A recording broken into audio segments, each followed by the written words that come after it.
নদীর ধারের ঘাসের মধ্যে ছোট্ট একটি মেয়ে বসে ফুল তুলছিল। সে এমন সুন্দর ছিল যেন কোনো ছোট পরী। তার চোখে ঝিলমিল করা আলো আর মুখে মৃদু হাসি। নদীর স্রোত তার পায়ের কাছে হালকা হাওয়া বয়ে দিচ্ছিল। হঠাৎ নদীর পাড়ের অন্ধকার থেকে একটি বড় রাক্ষস বেরিয়ে এলো।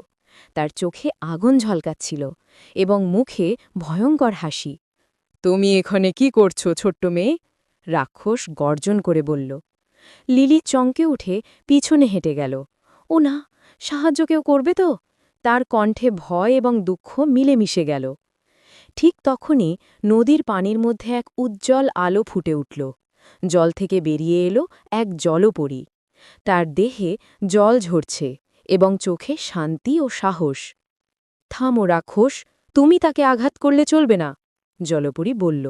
রাক্ষস তার চরম রাগ দেখাল, কিন্তু জলপরীর এক ঝাঁকুনিতে নদীর পানি ঘূর্ণায়মান হয়ে তার চারপাশে ঘিরে ফেলল।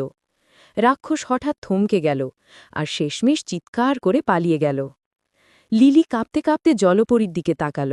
আপনি আমার জীবন বাঁচিয়েছেন, ধন্যবাদ জলপরী নিওয়া। নেওয়া হেসে বলল, তুমি এখন নিরাপদ লিলি, ভয় পাবার কিছু নেই।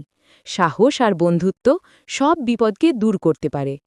সূর্য নদীর ধারে অস্তাচল হতে শুরু করল।